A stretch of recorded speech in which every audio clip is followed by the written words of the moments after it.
Yeah.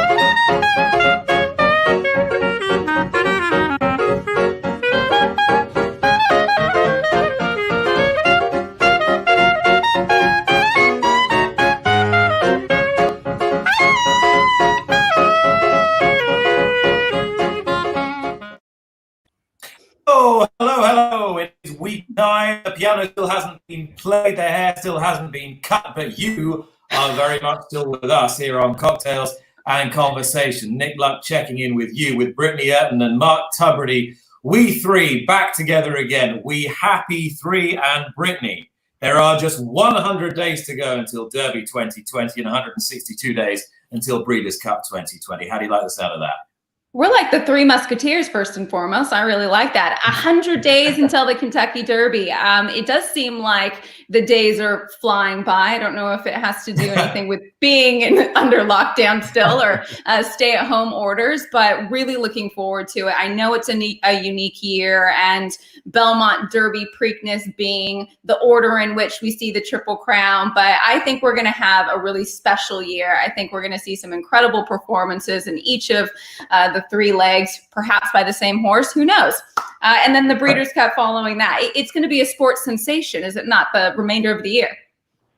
I love the way we maintain this jollity. Before I bring in and welcome our mixologist, not bartender, mixologist, Mark Tubridy, Britney, I can't let us go any further without just raising a glass to the exploits of Nadal, but drowning our sorrows as well. That's a wretched blow for the sport today.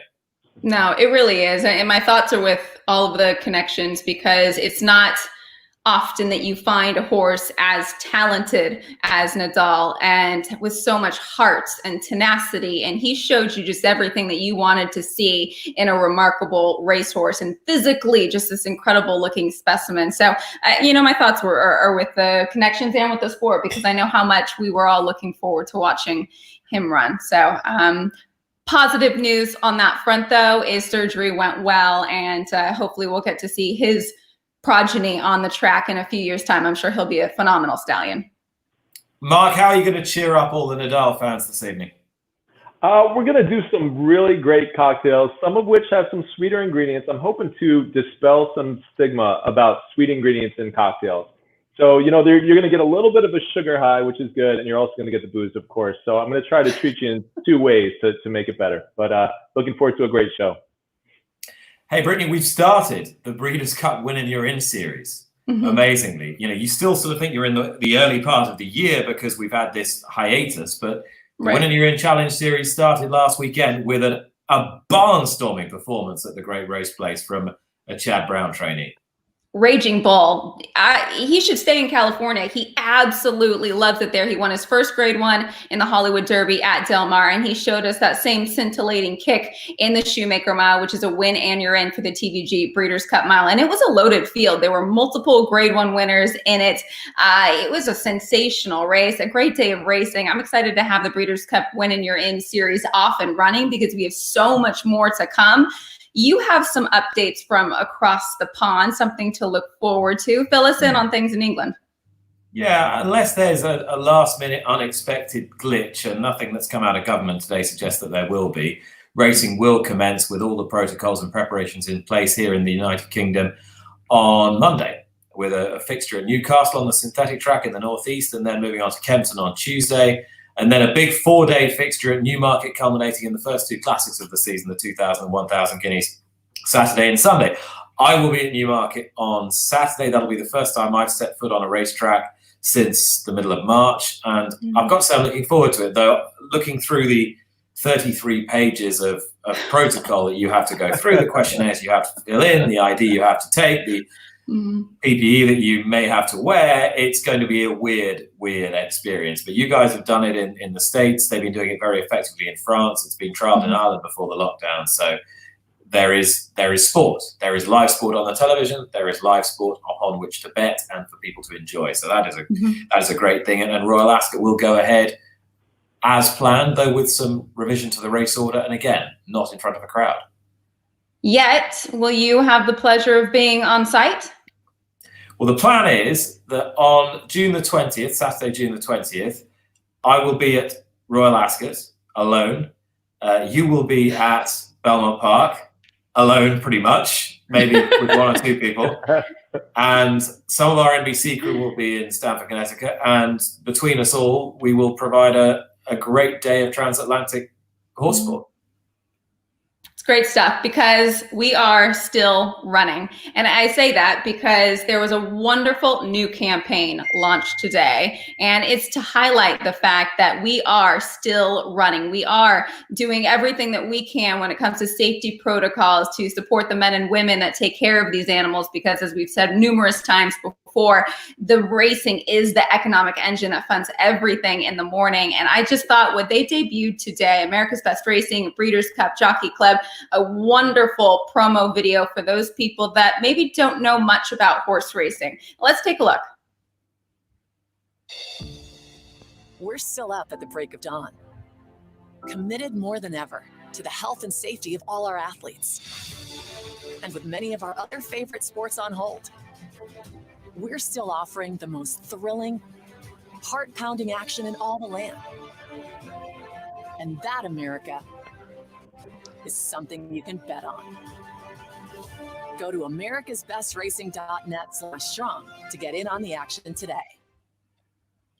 Oh, That's a great campaign. It's fantastic because it covers everything. The health and well-being of these incredible equine athletes that are taken care of to a tremendous degree, but also the bettors and the fans, because that's what this sport is all about. You know, you have the horsemen and women, the jockeys, the owners that really make up the sport, but you also have the gamblers that get a thrill off of betting off of the sport. And without them, horse racing would not exist. We need those that bet on the sport as well. And of course the fans. So it encapsulated everything that this sport is. And I'm so happy that launched. I had no idea. It was a pleasant surprise this morning.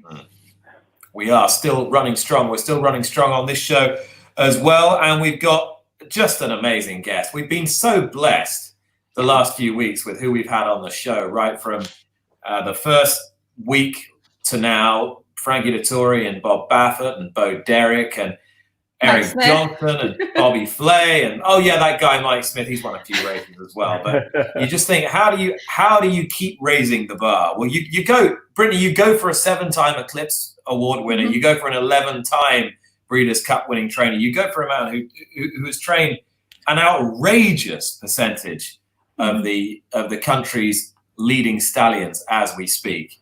He is, of course, the one and only Mr. Todd Pletcher, welcoming him in right now, live from Florida. Todd, good afternoon, good evening.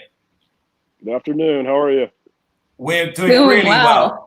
How are you keeping down there? And is it been a good place to be during these last few weeks? Well, Florida's definitely, we've been blessed that Gulfstream's been able to keep racing for pretty much the whole time.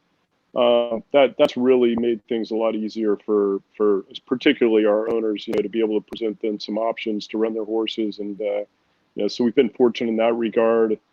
And as everyone else who takes care of horses, our staff has been tremendous. Showing up every day and continuing to do their jobs and take care of the horses, and so we've all been impacted mightily by the whole thing, but yet we're still maintaining sort of a normal routine for us.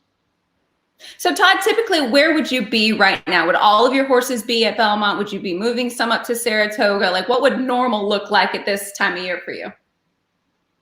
Well, for most of the time we would be out of Florida around May 1st, and that's generally when Saratoga opens for training. So we'll be moving a lot of the babies in there around that time, taking some of the horses, to Belmont, Saratoga, sometimes Monmouth. Obviously, we missed out on the Keeneland meet and, Derby week, all of those things. So, a lot of changes, but thankfully we've been able to sort of maintain our main winter base at Palm Beach Downs, and we're still there with the majority of horses, but we're starting to ship north, and with Belmont opening on Friday, we plan to enter a few horses tomorrow for opening day, and then we're hoping that Saratoga gets open for training in the next week or so. So it's getting back to what we'd normally be doing, but it's going to end up being a good 2 months behind schedule.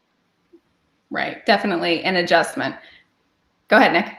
Yeah, I was going to say, Todd, with the new schedule of events this summer and fall, with the Belmont coming first, and then the Derby and then the Preakness, how much of a headache has that presented you with, if at all, or do you just try and not look too far ahead? Well, to me, the most difficult part is just not knowing what the schedules are, and I'm a planner. I'm kind of a target-based trainer. I like to circle a date and point towards that. And so I've had to, kind of change my style a little bit and just take a more patient approach. And, in some cases, we're just kind of ticking over until we knew we had a race. So, it's been a little bit of a change of the way you do things, but, that's probably good to change your ways a little bit and reassess your program. But, for the most part, we've been able to kind of tick it over and with some idea that we would have at least some races available. We didn't necessarily know that it was going to be the Belmont Stakes on June 20th. I had a lead on it. I kind of had an idea that if things got going, that it might be 1 1/8 miles, that it might be towards the end of June. So, these are things that we thought might happen, but really until just really recently did any of us know for sure. I love the smirk that you had when you said you were a planner, and this is a little bit out of the realm for you. I mean, has it been a challenge to adjust, from a certain way that you do things? I think that trainers, though, innately are pretty agile. Yeah, I mean, I think, look, in this business, you have to be ready to call an audible at all times, and you have to be willing to adjust. But, I also like to have a plan and a goal and point towards that. And hopefully, the horse is cooperating and training the way you'd like for him. I always, like to kind of target the race and work my way back from there. So if you don't have a race to target, then you feel like you're just sort of in a holding pattern. But, I feel bad for a lot of the staff and people that are used to, like, hey, boss, when am I going to Saratoga? I have no idea, and that's not normally the way we do things. It's like, okay, on May 1st, you're going to Saratoga, and June 1st, you're going to go to Belmont and things like that, people's lives have been disrupted, and you try to be aware of that and be patient. But really, I mean, our staff has been tremendous in understanding that we just all have to remain flexible and kind of not know exactly what we're going to be doing in the next couple of weeks. And have you managed to retain all your staff in all the different parts of the country? Has it been business as usual in terms of the day-to-day running of the stable? The only thing that was really different for us, Nick, is one of the first people that tested positive that got really ill at Belmont was one of our employees, and thankfully he's okay. He's one of the few guys that went on the ventilator and actually made his way through it. And so, for us at Belmont, we had to close down for a little while because, he was one of the first guys that got sick. And then we had a couple of other people that were displaying some symptoms that thankfully did not get it. But what I was concerned about is the employees were getting a little nervous about coming in and being exposed to it. And it didn't look like they'd be racing for a little while. So we had to kind of delay the operations at Belmont for a little while. We were able to bring some of the horses down to Palm Beach Downs. Some of the horses went to Ocala. Some of them stayed in New York with different trainers. But thankfully, we were able to get that operation back up and running and bring back all of those employees. And so it's, it's all worked out in the end. But there was a time that, New York was definitely by far the worst hit. And I think, our staff was feeling that at Belmont. I'm sure. I mean, and it's a lot of juggling too. But this is something that you're used to with having horses all over the country and such great staff to handle those jurisdictions. But for you personally, how have you spent the quarantine? I know you're a busy guy, but have you gotten into any great shows, or what has quarantine life been like for you and your family? Well, it's been, I've definitely watched a lot more television than usual, and totally obsessed with The Last Dance, the Michael Jordan documentary. That was so good. And I went through the Tiger King thing like everyone else. That was sort of like watching a car wreck or a train wreck. Do it. You just had to keep. Oh, absolutely. So that part of it was good, but for example, so my kids were home from college, and one day from upstairs, I hear my son Kyle just like starts yelling and screaming, and I'm like, Kyle, what's wrong? And he said, I've got 15 minutes left on my mechanical engineering final, and the internet's gone dead. So it's like, so he had to run and reboot the internet, and thankfully it came back on, and he was able to complete his final. But it's like such different times when you're having to stress over things like that. I'm sure. It's incredibly tough for the school kids, but especially, as you say, for the university and college students as well. I'm missing out huge chunks of not only their teaching, but the sort of social experience that we all got to enjoy. I know you were a graduate of the racetrack program at the University of Arizona. I've been told by our good friend Peter Rotundos, who asked you about that, as he says all the best horse racing alumni came off that program. I think there's some evidence to support that. I do. And now you're exactly right. The social aspect's a huge part of college life. And so, that's been tough on the kids, but hopefully we'll get back to some normalcy. But going back to talking about The Last Dance, one of the great things about being at University of Arizona when I was Steve Kerr I think he was a sophomore when I was a freshman. So they had some of the best basketball teams during that time, and watching him for 3 years, and then him being such a big part of The Last Dance documentary was pretty cool and fun to watch. I'll be honest, I had no idea that he was on the Bulls team. And I think the final few episodes, you really saw him take a bigger part in The Last Dance and kind of what he meant to Michael Jordan and the team. And I mean, did you go watch it and leave thinking that you were a fan of Jordan or not a fan of Jordan? I'm a huge fan of Jordan. And I happened to be at the Madison Square Garden during one of the plays that they show a lot when Michael Jordan gets this rebound under the basket and he goes baseline back towards the sideline and turns around and comes back and dunks over the top of Patrick Ewing. I was at that game, and I didn't have great seats for the game, but I had perfect seats for that play. And it's to this day, it's probably one of the top 5 plays or sporting things I've seen in person. It was very cool. But look, I mean, it was great insight, some tremendous, behind the scenes footage that you'd never seen before. And, it's just competitiveness.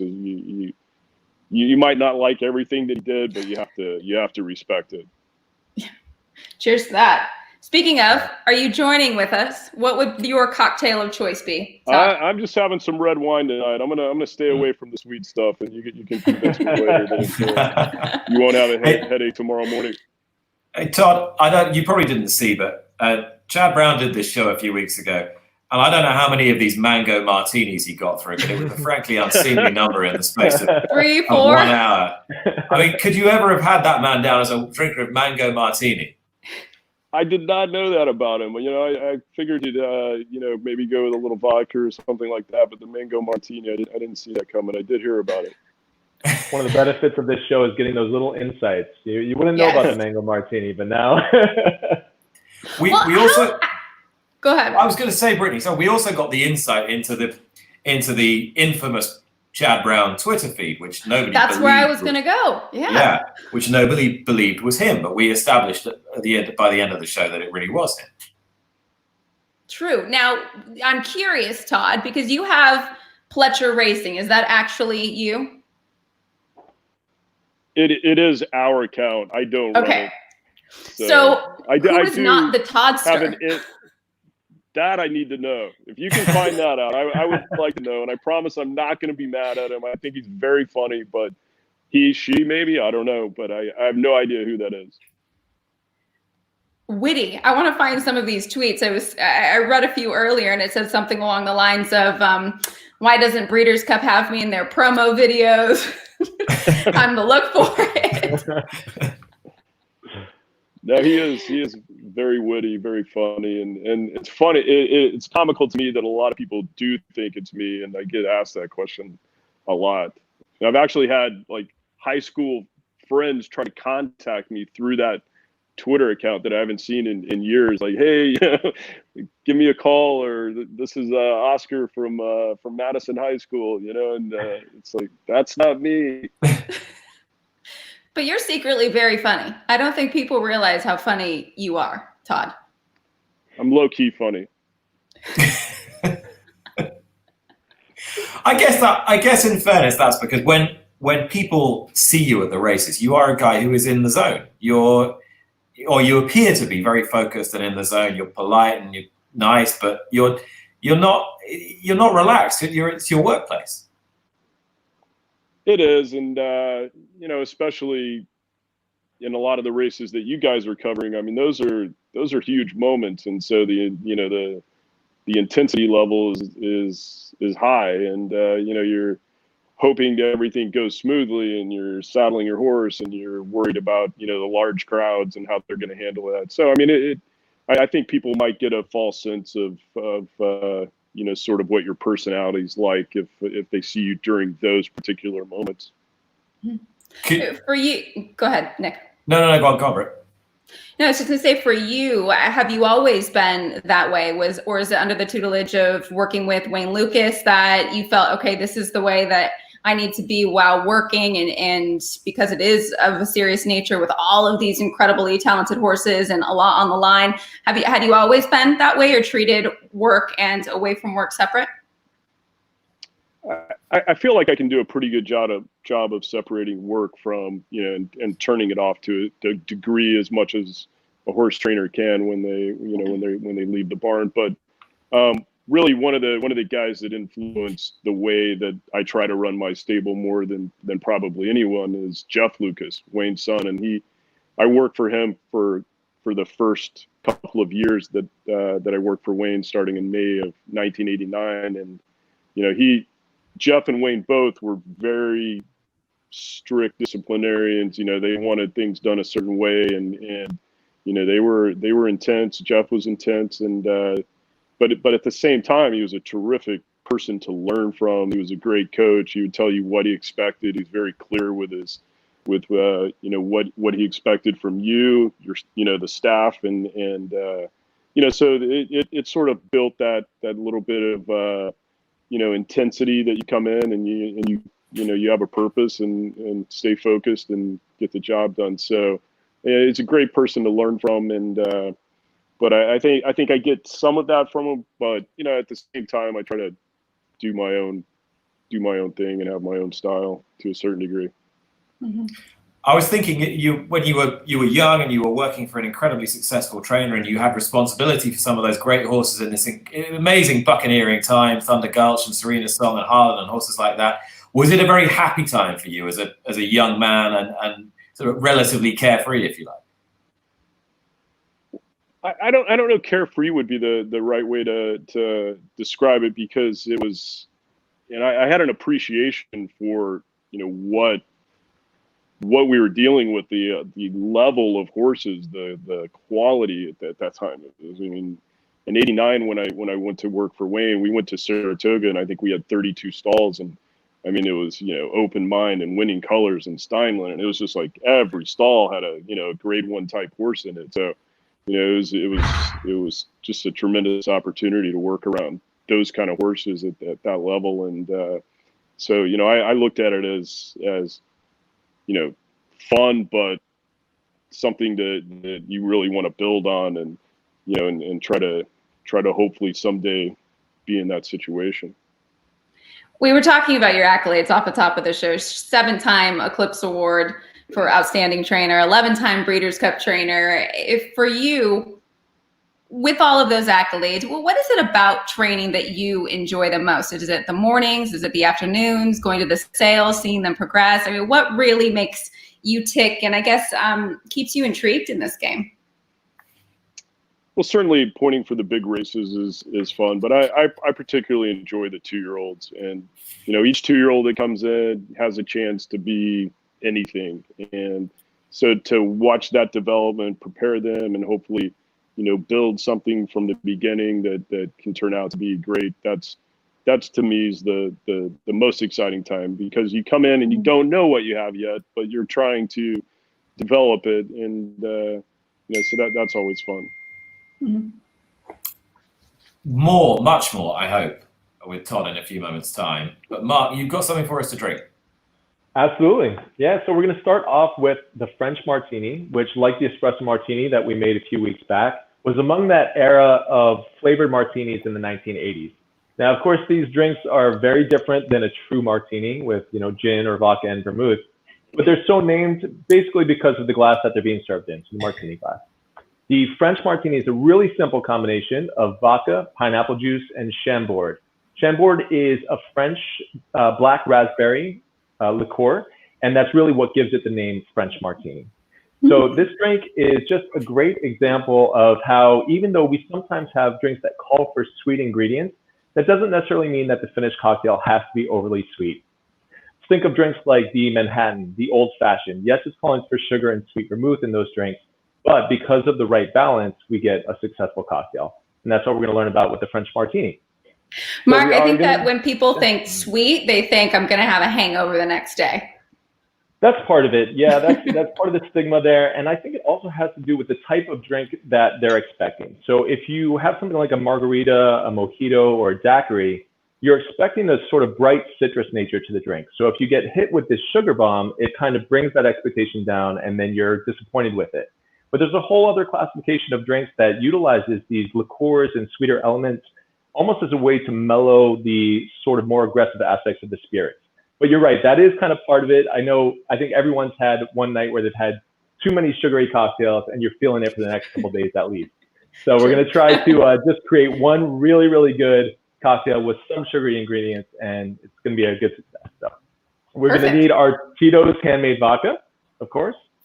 We'll need some Chambord. I saw Jennifer Pinkerton Cook, I think, who was also watching last week. I know she was great about following along with our cocktails. She said she invested in a bottle of Chambord. I appreciate you doing that, Jennifer. This is that great French black raspberry aperitif, it's a beautiful bottle too. It is, absolutely. And it comes available in different sizes. So sometimes when you're trying out these cocktails at home and you don't necessarily want to invest in, a big $40 bottle of a specific liqueur, a lot of liquor stores have these smaller bottles. So you see this one was about $10. It's a great thing to have on hand. You can use this for French martinis, also Kir Royale. So a lot of these liqueurs have secondary or third uses that you can get out of them. So it's a fun way of kind of learning new cocktails. We're going to need some pineapple. Yes. Jerry Boy Sebastian says he's watching from the Philippines. We are huge in Manila. That's the best part of this show is each week I'm surprised when I see where people are watching from, and especially seeing people getting involved, going out and buying these ingredients. Britney, I mention it every week, but I know your parents are super involved in making the cocktails.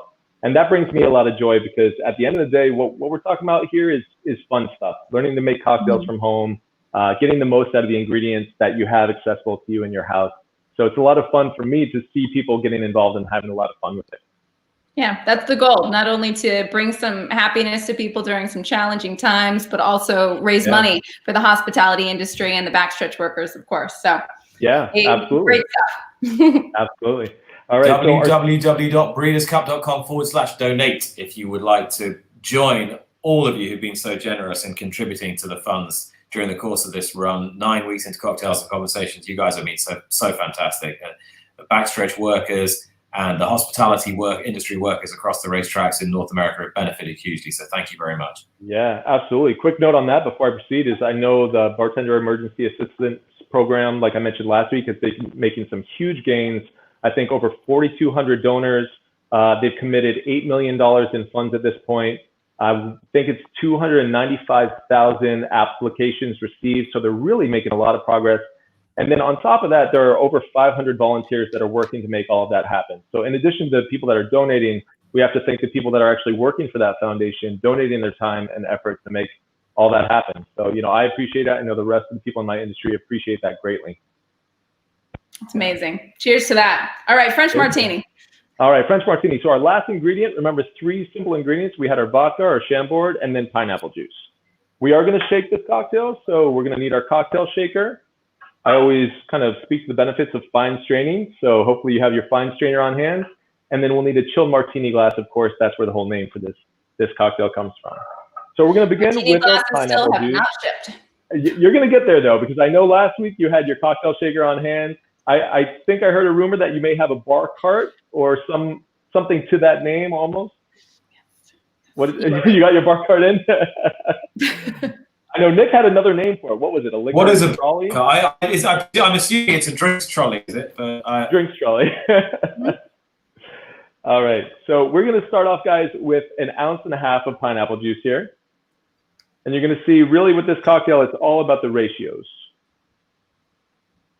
Okay. Now, if you have a juicer on hand and you can do fresh pineapple juice, that's fantastic. But I'm even using the canned juice here, and that's okay. For pineapple juice, it works very well. So don't stress if you don't have the fresh juice on hand. Next, we're going to move on to our Chambord. This is the one we want to be careful with, especially if you're kind of wary of having an overly sweet drink. We're only going to do 1/2 ounce of the Chambord. Now, this is because just like many other liqueurs, Chambord has a high sugar content. So that's the one that we want to be a little careful with. Finally, we're going to add our Tito's Handmade vodka. We're going to do 2 full ounces of this. We want a nice, hefty kind of pour on this because first we want our drink still to have that assertive spirit nature to it. We don't want it to be all fruit juice, right? But also, I think it's important to remember that the Tito's is our only dry ingredient. So that's going to really go a long way in helping us to balance out the cocktail and making sure that it's not overly sweet at the end. All right, we're going to add some ice to this, give it a good shake. Now, Todd, if you were watching other shows, Nick might need to work on his shaker skills. They were a little rough. Oh, really? I put the shaker away, Todd, frankly. It was so embarrassing. Yeah. One week, Mark very kindly tutored me through a whiskey sour, except all my egg white ended up at the bottom of the shaker. It was very embarrassing. So I put it away, and I just keep a bottle of this by my side in case I need to take something a bit stronger during the course of the show. One of these weeks, we're going to revisit that whiskey sour, and we're going to get a Nick part 2 of that whiskey sour. It's going to be beautiful. Hey, Mark, how long is it going to take you to shake that up? Say about 15 seconds. Right, do you reckon I can get through all the Todd Pletcher trained currently active styres in the time it takes Mark Tubridy to do this? You keep shaking, Mark, and I'll try. All right. Courtesy of the Thoroughbred Daily News. Here we go. AKI algorithms always dreaming anchor down, army mule audible, back heist, boisterous, carpe diem, cold front, commissioning, competitive edge, constitution, cross traffic, downs at destined. Distilled reality, Dr. Shit, Dominus, Ecto, English channel, gemologist, giants, price, gold, black, radar, green point, crusader, half hours, high happy, brackets, Argentina, Hunt crossing, Jack Milton, Keen Ice Coast, Antigua, the Roxy, Liam's map, Limehouse made from Lucky Mike, managed mission impossible, Mamba more than ready, Michelle Wish, Money's my golden song, national flag, Neolithic, outwork, Palace, Malice, Proton Eco, quality road race day, ready to image, space down, Stanford, stay thirsty, stone side attack, turbo compressor, Uncle Mo, Uncle Vinny, Vito Rosso, violence and winning cause. I must have missed one out. Oh my goodness, Todd, look at what you did to Mark with all your sires. Mark's worn out. This cocktail is so cold right now. But that was very well done, Nick. Very well done. Todd, that's a decent list. That must give you a lot of pride, actually, realizing that you've been responsible for what is going to be so much of the thoroughbred breed in the United States. Never mind what they've done on the racetrack. I tell you honestly that I think that's our proudest accomplishment. And I was talking to the guys that are actually Jim Scatorcio, who owned More Than Ready, was telling me yesterday that More Than Ready's 20, I think he's like 25 now. He's the highest percentage fertility rate at WinStar. Him and Always Dreaming are like battling it out at like 93%. Just a phenomenal stallion. Jim Scatorcio, the Scat Daddy. That is the Scat Daddy, the original from. Scat Daddy, the human Scat Daddy. And I was reminded we'd missed out Scat Daddy because I was reading a list of active sires, so thanks to everyone at TDN for that. But Scat Daddy himself has been a huge global influence now in here in Europe as much as in the US, a sire of sires and sires. Yeah, I mean that was a painstaking loss for everyone, really, the entire industry. I mean, what he'd already accomplished was fantastic, but I think the the book of mares that he was getting ready to cover, that year when he died was just phenomenal. So yeah, that's a tough one. Mm-hmm. Sire of Triple Crown champion, Justify. Mark, how did it turn out? You were already dipping in. Can we get a good look at the French Martini? Absolutely. So you're going to see, I'm going to try to get this up here without spilling it. You see that foam on top? Hopefully Yes. you can see it. Okay, so that kind of came from the pineapple juice itself. I know it looks almost like we added an egg white like we did with the whiskey sour, but that's naturally from the pineapple juice. It has these great enzymes in there that react in a similar way, give us a beautiful frothy foam on top. You don't really need too much of a garnish on the French Martini. I put a raspberry in there, but you can leave it plain. And this is really, again, this is one of the first drinks that kicked off that flavored martini craze back in the beginning of the 1980s. It's delicious, it's tropical, slightly fruity, but good for any time of night or day. I don't know, it's quarantine. So cheers, yesterday, guys. Today, tomorrow, day, night. It all blends together. Yeah. So to bring it back to racing, we talk about Saratoga, and I think the latest update, and Todd, correct me if I'm wrong, is that Saratoga racing will go on sans spectators. Is that the plan as of yet? I think that's the current plan, is racing without spectators. I mean, if everything goes well at Belmont, and who knows, things could perhaps be a little more relaxed by the middle of July. Maybe there'll be some owners allowed. I've heard some talk about that, and maybe some limited patronage. But first and foremost, I think everyone's just focused on getting Belmont going patron free and making sure that goes smoothly, and all the protocols are followed and everything gets off to a good start, and then hopefully we can build from there. Saratoga is such a special place. I think, Nick, we may have had a debate on here, East versus West, Del Mar versus Saratoga. But Todd, for you, what was your very first Saratoga meeting like? Take us back. Well, my first Saratoga meet was 1989 when I was there working for Wayne Lucas, and like I told you, I mean the horses that we had were phenomenal. I know that Open Mind won the Alabama, really, really sloppy track. She came from literally out of the clouds to do that. But yeah, that was my first memory. And I think the one thing that I learned from Wayne and Jeff and Angel Cordero for sure, that like Saratoga is special, and that's where everyone wants to do well.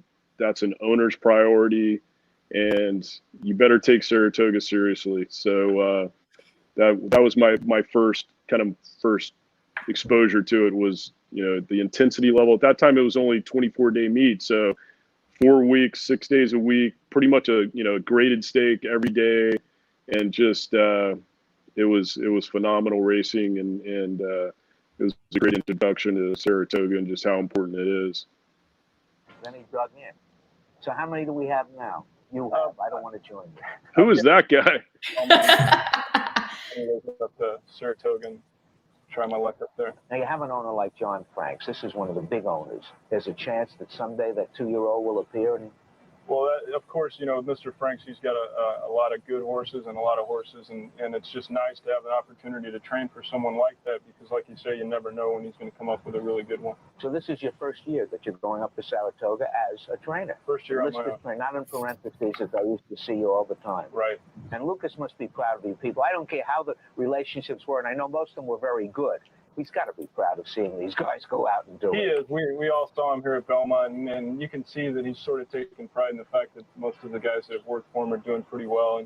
And I think he's really likes to see that, and takes a lot of pride in it. 1996. Your first meeting on your own out there at Saratoga.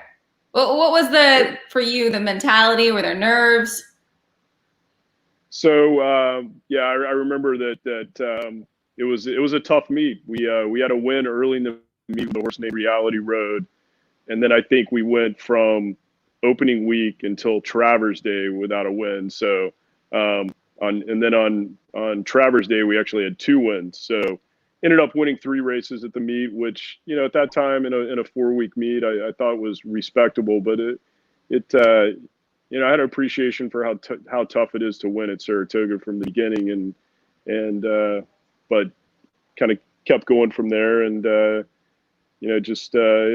was fun, but it was also it was stressful, and you're trying to build a name and build a stable, and you certainly want to do well at the place that everyone's watching the closest.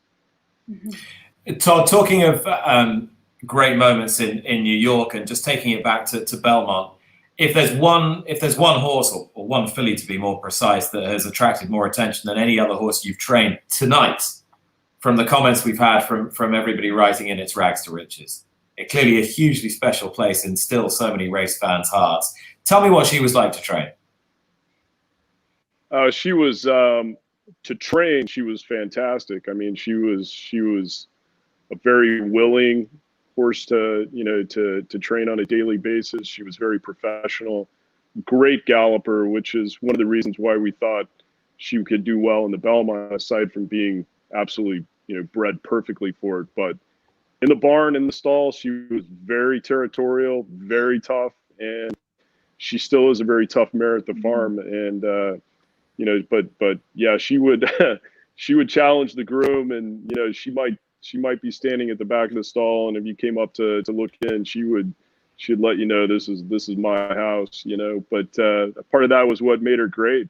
She had a very competitive spirit, and yeah, I mean, people always ask me what's your favorite win, what's your favorite race, and it'll always be her win in the Belmont. We've been taking. Go ahead, Nick. Can we take a look at it? I think we can. Yes, because in particular, we have a question from one of your owners, and I'm guessing he's not on Facebook, which is why it's not coming in. So Bobby Flay said, Todd, I was 3 boxes away from you on Belmont Stakes Day when you won your first classic race with the filly Rags to Riches when she nosed out Curlin at the wire, a filly in the Belmont. Thanks, Tom Durkin. Out of the gate, Rags to Riches went to her knees. Did you think she was finished at that moment? I absolutely, we had agonized over, whether or not we were going to run in the Belmont, and she'd come off an impressive win in the Oaks. She was training great. Bobbled at the break. And, Rags to Riches, at the time, I mean, this was a really, really good crop of 3-year-old colts. You had Street Sense, you had Hard Spun, and you had Curlin, and so we were sort of monitoring the whole situation and trying to decide if we wanted to run, and we felt like if all 3 of those colts ran, this might not be the right move. But when Street Sense, after the Preakness, decided to pass, Philly continued to train well, and so we decided we'll go ahead and do it. And I mean, there was a lot of thought that went into it, and a lot of agonizing over there's the right move or the wrong move. And when she fell on her head at the start, my first thought was, you made the wrong decision. It's over. You got no chance from here. And then when did that change? At what point? I mean, going like where she is right now, she'd kind of crept her way back into a solid position. And I said, oh, okay, maybe, she thankfully didn't hurt herself. She's traveling well. Everything's going smoothly at this point. And, she looked like she got into a comfortable rhythm down the backside. And I said, okay, maybe we still have a chance to hit the board, kind of thing. And like now they start going to the far turn, and she's still there, and she's still traveling well. And Johnny's ridden a lot of winners for me. I can tell him he's still riding her confidently. He still feels like he has horse underneath him. And then now things start to get real interesting. She's still traveling well, and now we're getting to the top of the stretch. She's got Curlin inside of her, and the race starts to quicken, and now she's going up to challenge Hard Spun. Turn, 5 of them within 4.5 lengths of each other, and the leader is CP West. Nothing left for Slow's Tizzy. Here comes Hard Spun, and Curlin is coming on through in between horses, and Rags to Riches is coming with a 4-wide sweep, and Tiago is in behind them, and at the top of the stretch, a filly is in front of the Belmont, but Curlin is right there with her. These two in a battle of the sexes in the Belmont Stakes. It is Curlin on the inside, Rags to Riches on the outside. A desperate finish. Rags to Riches and Curlin. They're coming down to the wire. It's going to be very close, and it's going to be a filly in the Belmont. Rags to Riches has beaten Curlin in 100 years of Belmont history. The first filly. That gives me chills. Yeah, you got a Tom Durkin special as well. That never gets old. Yeah, it really. I mean, that stretch duel, I think, literally every thought goes through your mind, like she's going to win. Oh, she's going to lose a nose. And so I'll use this moment to give my rags to riches should be in the Hall of Fame speech. And, she's, I think 3 years in a row, they've dismissed her, but I keep hoping that she'll get there. I think some of the criticism is she didn't make enough starts. And I think some people don't realize that in addition to this, she also won the Kentucky Oaks, the Santa Anita Oaks, Santa Ynez. I mean, she was a very, very special filly. And in my eyes, especially when you look back at the way they finished that race, and she beat a 2-time horse of the year in Curlin, to me, that's Hall of Fame material.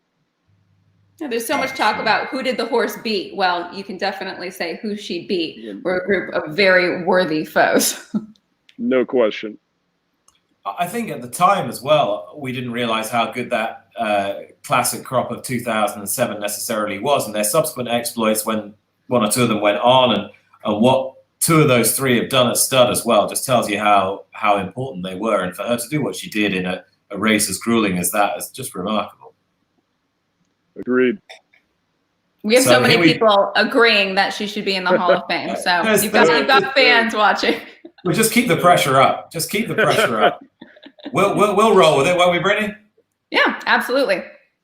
I don't vote for it, but I can do my part in pushing people that direction. If the show achieves nothing else, if we get rags to riches in the Hall of Fame, we can count it a success. You mentioned in dispatches, but I know you will want to mention it much more. Johnny Velasquez there. What's the secret to your enduring partnership, relationship, friendship? Well, I mean, I think, first of all, Johnny is a tremendous person, tremendous human being, and a great friend and great family man, great father and parent. He's supporter of the Jockey Guild, president of the Jockeys Guild. People ask me why we've had such a long relationship. And I mean, to be honest, the simple answer is because we've had a lot of success together, and that makes it very easy. But, at the time, as his career was building, mine was sort of building at the same time. And as we were winning races together, I was able to recognize that, he's a very versatile rider. He rides 2-year-olds well. He's good from the gate. He's good on horses that maybe need a soft touch, but he's also one that can pick a horse up and be aggressive when needed. And so I think his versatility fit our stable well. And I think, when you have a large stable and you can sort of rely on one person and conduct a lot of your business, it's great that you're getting, a world-class jockey almost every time, but you're also not having to go through the process of, is this rider available? Is this rider available? And, that can be very time consuming. So if you have, someone with the ability of John Velasquez and you're getting him 90% of the time, it's a win-win. We want to get to talking about 2010 and what an incredible year that was. But just along the John Velasquez theme, you have an incredible relationship, a working relationship, but what is the friendship like away from the track? And same thing could be said for, say, Mike Rapoli or a Bobby Flay or your owners that you're close with, or Jim Scartuccio. So what is that relationship like away from the track? Well, everyone's a little bit different. I mean, John and his family, they literally live 3 blocks away, but, we rarely have dinner when we're in New York together.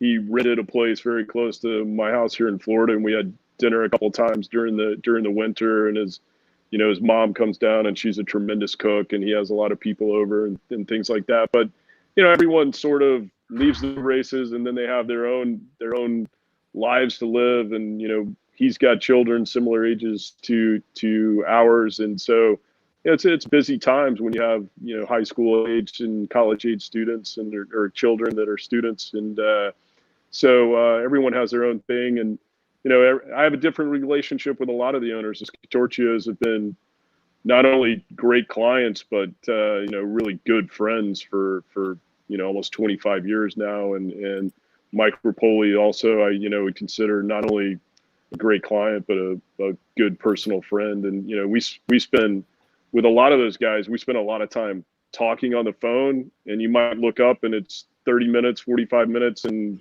5 minutes of it was about horse racing. So, we have good business relationships, and we also have close personal relationships as well.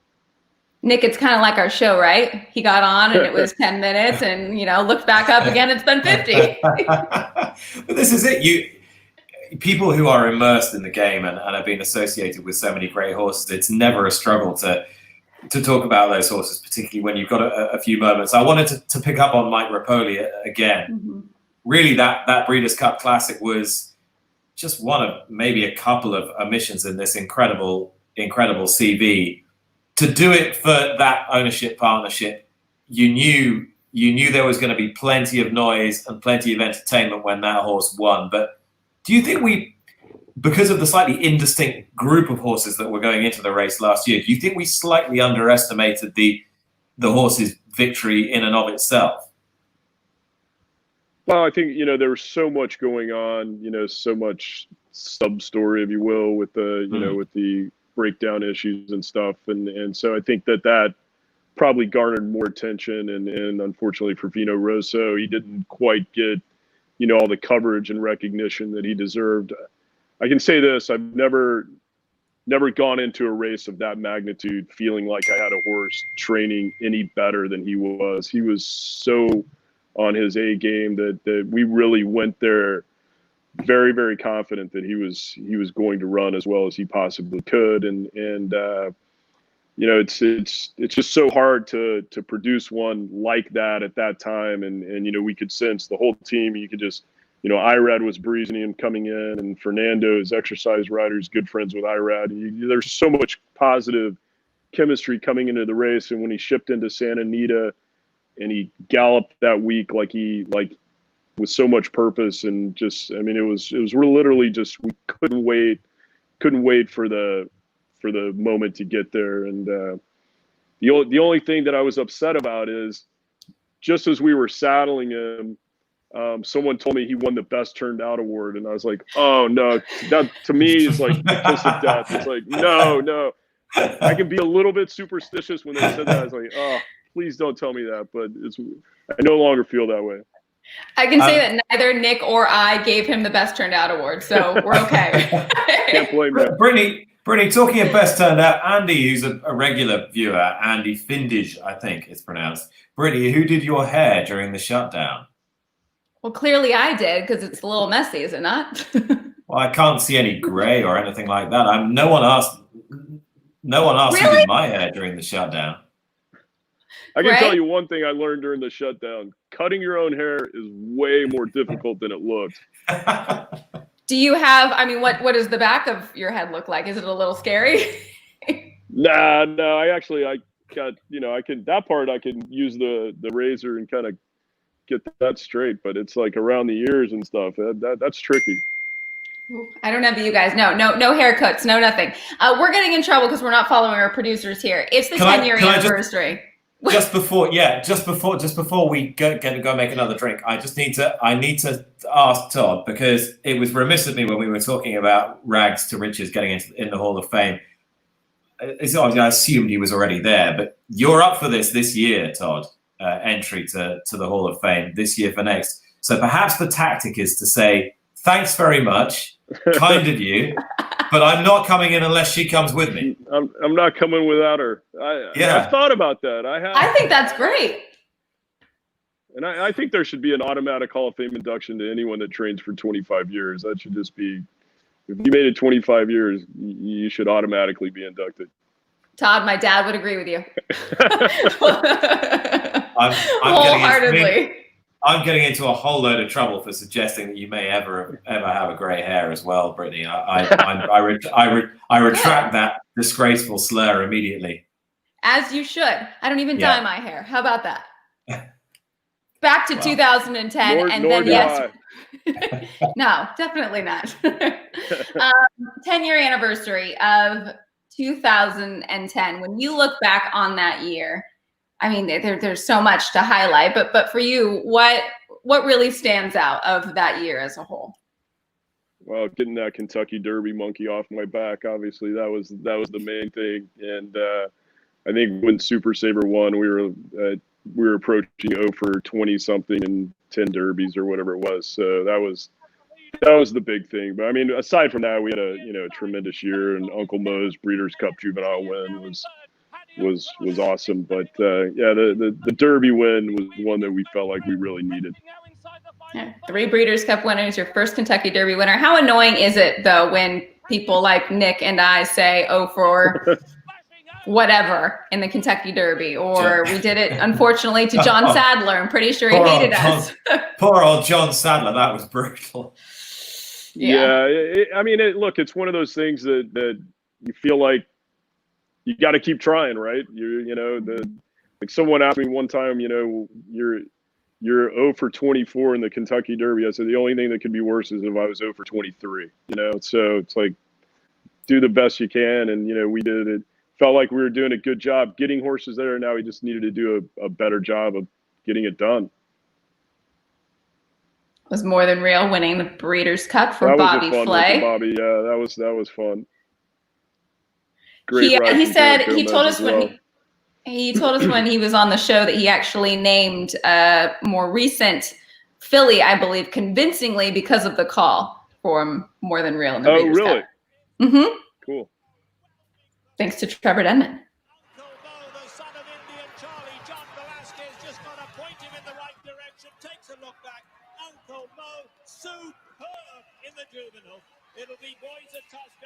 And is he not the sire of all sires? Really? They can run on anything, it seems like. Yeah, he was a phenomenal talent, and it's great to see him go on and now becoming one of the best stallions around. Funny enough, so versatile too. Brittany, I think you were with me. We went to go and have a look at him at Ashford about 18 months or so ago. And we were there, and obviously the 2 Triple Crown winners were there as well. But he's such a beautiful model of a horse, and just clearly had adapted to that career so well. Just fabulous looking animal, and looked just in great shape. Mark, what do you have on tap for us? And Todd, are you up for staying for one more drink? I know it's just flown by for you. Absolutely. Awesome. I think after the hair conversation, we all need a stiff drink right now, right, Nick? Yeah, thanks. I've said much worse than that, Mark, and got away with it. So I'll take my chances every time. You're good. You're good. All right. So our next drink, guys, is one that I think might actually give some of our viewers some nostalgia. The Milk Punch is a fantastic brunch and dessert cocktail, very popular, especially in the South, New Orleans specifically, and around the holidays. That being said, we're on the topic of slightly sweet drinks, so I thought it was a great time to bring this cocktail up. So the Milk Punch that we're going to be making is kind of like a less rich version of eggnog. But the interesting thing is that people have been adding milk into punches for centuries, even dating back to royal courts. And what they used to do was they would add the milk to a mixture of alcohol and citrus, and they would strain off the resulting curds, and you would be left with this perfectly clear mixture. So that was clarified milk punch. That made it more stable, and they could transport it. It was even a favorite of Queen Victoria. So really, really cool history there. Obviously, I can't do clarified milk punch for you in this demo. It takes 3 days. But we're going to be doing a great classic bourbon milk punch. We are going to need our Maker's Mark bourbon. We're going to need 2 different types of dairy. We'll talk about that. I've got some whole milk and then also half and half. And we'll need, I keep saying it every week, simple syrup is a great thing to have on hand in your home bar, maybe on your liquor cart. Not the best place to store it, Brittany, but you can definitely display it there if you make some. My drink trolley? Your drink trolley, I can't even keep all the terms straight, but whatever it is, it's a place of beauty and happiness. So, and we'll need some vanilla extract. I don't think you can really see it, but we all know vanilla extract. All right, so we're going to start off with this cocktail by including our dairy. So we're going to pour that directly into our mixing tin. As any other shaken cocktail, we'll need our cocktail shaker. This glass, for this cocktail, I like to do a rocks glass, but I've seen people do it in a brandy snifter as well. So something like this, which is a little more festive. We are going to need our fine strainer on this. And that's pretty much it. So let's start off with our dairy. We're going to do, the interesting thing with the milk punch is depending on how creamy you like it, you can play around with the ratio of milk to half and half or cream, or you can even choose to do just one or the other. So Clearly, if you're doing just milk, your finished cocktail is going to be a little bit more thin. And if you do just half and half or cream, it's going to be a very rich, kind of creamy cocktail. And I like to split the difference. So I do 2 parts whole milk and then 1 part half and half. So we're going to start that off with 2 ounces of our whole milk into our shaker. I think this might be last time I had whole milk. Yeah, you know what? I was doing the recipe last night and I tried it with 2%, and you absolutely can do that. But I kind of feel like, well, you know, what we're talking about. If you're going to have a nice cocktail and really indulge, you might as well go full out with it. So we've got our whole milk, and now we're going to balance that with our 1 ounce of half and half. Nice creamy mixture. I would venture this is probably a relatively new style of drinks for a lot of our viewers. So it's going to kind of, you know, kind of provide a gateway into the world of quote unquote dessert cocktails, even though this is very often had at brunch. Now we're going to sweeten our dairy mixture with simple syrup. We're going to do 1 ounce. You can see we're slowly building something similar to a vanilla milkshake here. And for a vanilla, sounds good. Yeah. And then you add bourbon to it. So what could be wrong with that? Mark, the jury's out. The jury's out on this one from the viewers, I've got to say. I'm sure. You know what? I braced myself this week. I had a feeling that I might have to do a little extra selling. So hopefully I'm up for the challenge. We're going to do our vanilla extract, and we're only going to do about a small spoon's worth. I'm going to use my bar spoon here. Okay. Britney, have you got a bar spoon yet? No. I don't even have my martini glasses. I have a shaker, and that's about it. All right. Well, if you weren't sold on the cocktail yet, let's try to make it better with some bourbon. We're going to add 2 ounces. A lot of people actually do brandy in their milk punch as well, but I'm a bourbon guy, so we're going to go full bourbon here. 2 ounces in there. And we are going to want to shake this cocktail. Now, with milk punch in general, you really want this creaminess. So the resulting cocktail should be kind of like a boozed up milkshake. It's not going to be frozen, but you want that creamy texture. So when I choose the type of ice that I shake this with, I want ice that's a little bit larger, because you don't want to really introduce a lot of extra moisture in here that's going to kind of thin out the consistency. So I'm going to be shaking with 1 large ice cube and a couple medium ice cubes. But for you guys at home, I would say just, you know, if you're using the ice cube trays, just try to use the largest ones that you can find. We're also going to want to do a nice long shake. I think it would have been probably perfect if Nick read off the list that we did the last time. No, we can do this again, okay? Do you have another one? We can do this again. Right. I'm getting my workout tonight. Leading trainer titles for Todd Pletcher. Ready, steady, go. New York 2003, 10, 11. Saratoga 98, 02 to 06, 10 to 15, 17. Belmont Spring 15, Belmont Spring 14, Belmont Spring 10, Belmont Spring 4, Belmont Spring 3, new record. Belmont Spring 2, Belmont Spring 99, Belmont Fall 2009, 6, 5, 3. Code leading trainer Belmont Fall 2, 2001 Belmont Fall, Aqueduct Fall 2, 3, 9, Aqueduct Fall 18, Aqueduct Winter 10, 11. Stakes winners in New York 2001, 3, New York 98, New York Bread Trainer of the Year 1999. Hang on, we haven't finished yet. Keep going. Gulfstream Championship meets 17, 18, 20. Co-leading trainer Gulfstream Spring 18. Gulfstream Spring 17. Gulfstream Fall 16. Keeneland Fall 18. Co-leading trainer Keeneland Fall 14. Keeneland Spring 5 and 15. Keeneland Spring 2008. Leading trainer Monmouth 2007. Co-leading trainer Monmouth Park 2010. You're done, Mark. All right. Wow. Thanks for the Thoroughbred Daily News. This is why I do the shaking and Nick does the reading, because if we did it vice versa, that's all I can do. I can't shake. I can't do my own research, but I can read out loud. Our very good friend, Mr. Jonathan Kinchin, says milk and alcohol is only acceptable in Saratoga with a spiked Shake Shack after a winning day. Oh, I know exactly where he's coming from on that. That sounds delicious. Never had it. The other day, yeah. Concrete Jungle, I think they call it. I have to say, somebody asked which racetrack has the best food, and I'm partial to Saratoga. How great is that Shake Shack being there? I mean, that's just Shake Shack. That's not Saratoga. It's like, hey, but it's at Saratoga. We have to give them credit for including them in there. It never hurts to have a Shake Shack around, I think. No. All right, so we've strained our cocktail into our rocks glass. We've got a beautiful foamy, nice foamy texture here, very luxurious. I think that mix of the cream and the milk really gives us exactly the consistency that we're looking for, as well as shaking with that larger ice. Now, I like to serve this as is, kind of just straight up, but in a rocks glass.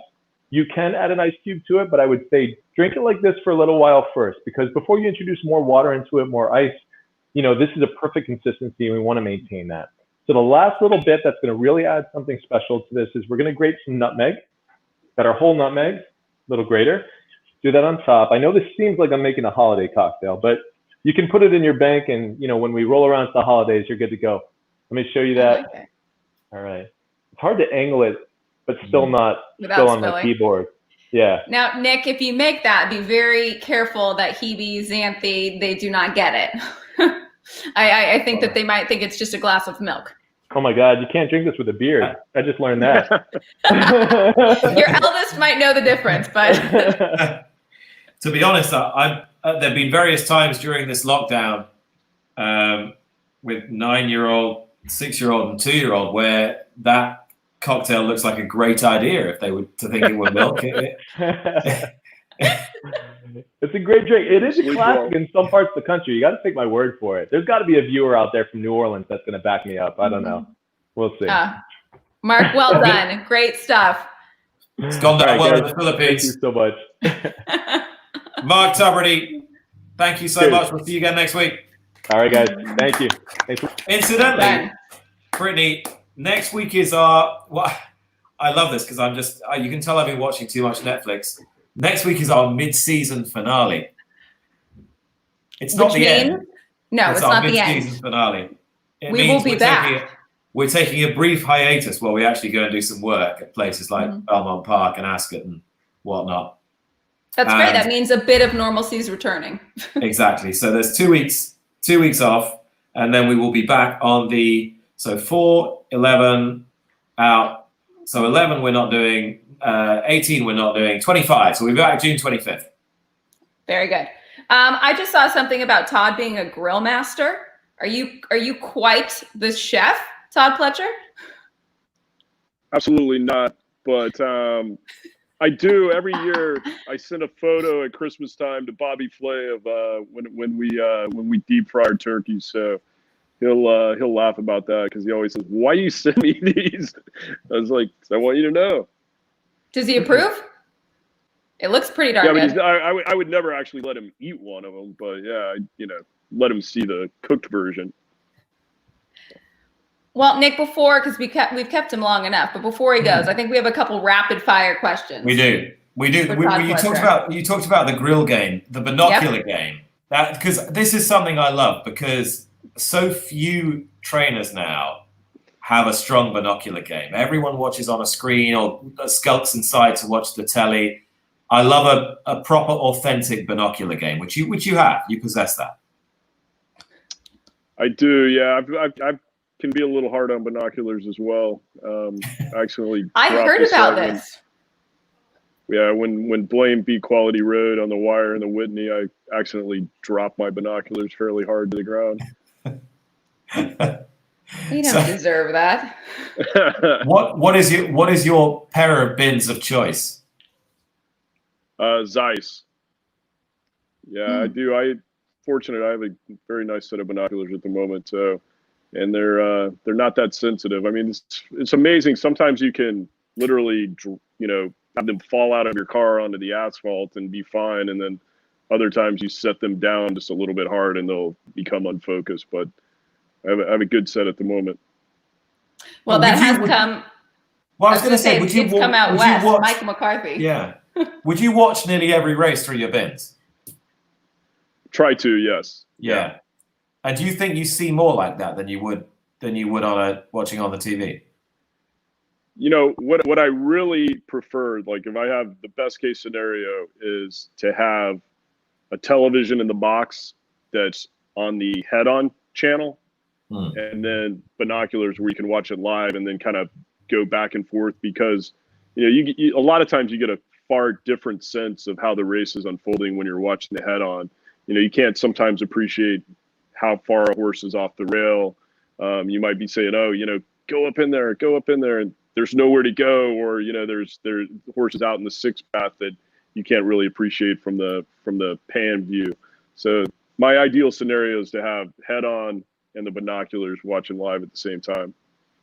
So strong grill game, stronger binoculars game, but I think the strongest might be the suit game. Okay. Where no, you don't You can agree? say that. I mean, you've got a strong suit game. I try to. I mean, and that's the one thing that's interesting about going to the races now with no spectators. You can kind of just go in your jeans, and you're not really seen by anyone. So it's pretty casual at the races right now. Do you enjoy getting dressed up though? The fanfare that goes along with big days? I appreciate the tradition of it, and it's one of the things that's so cool about Royal Alaska is the tradition is just unbelievable, and it televises so well. So I'm so glad you guys are doing that. But to me, yeah, I mean, I appreciate the tradition, and that's one of the things that's so great about Saratoga is to think that they've been running there for over 150 years, and so you feel like you want to keep that tradition going, and part of that is even when it's really, really hot and you show up with a jacket and tie in the box section because that's the way it's meant to be. Required. Todd, thank you so much for your time. You've been incredibly generous. Yes. I feel like I've learned so much as well, and fingers crossed for the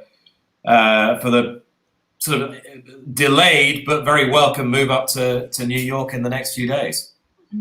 Yeah, we're looking forward to it. And make sure to put the suit on because we will be on site on Belmont Stakes Day. And I read that you might have 3 pointing towards the race. So that's what we're hoping for. Great stuff. Todd, thank you so much for sharing the stories, for joining us for now in hour 11. A lot of fun. Thank you guys for all you do. Thank you, Todd. I should just say before we go that we are here next week. So we are here next week, June the 4th, and then we're taking the 2 weeks off, and then we'll be back June 25th. So we will be back here next week. We will have to work extremely hard to match our guest this time. Todd Pletcher, thank you. Brittany, thank you very much. I will see you again. Thank you to you. Sounds great. Cheers. Good night, everybody. Take care, guys. All right. Cheers, everyone. Thanks for watching.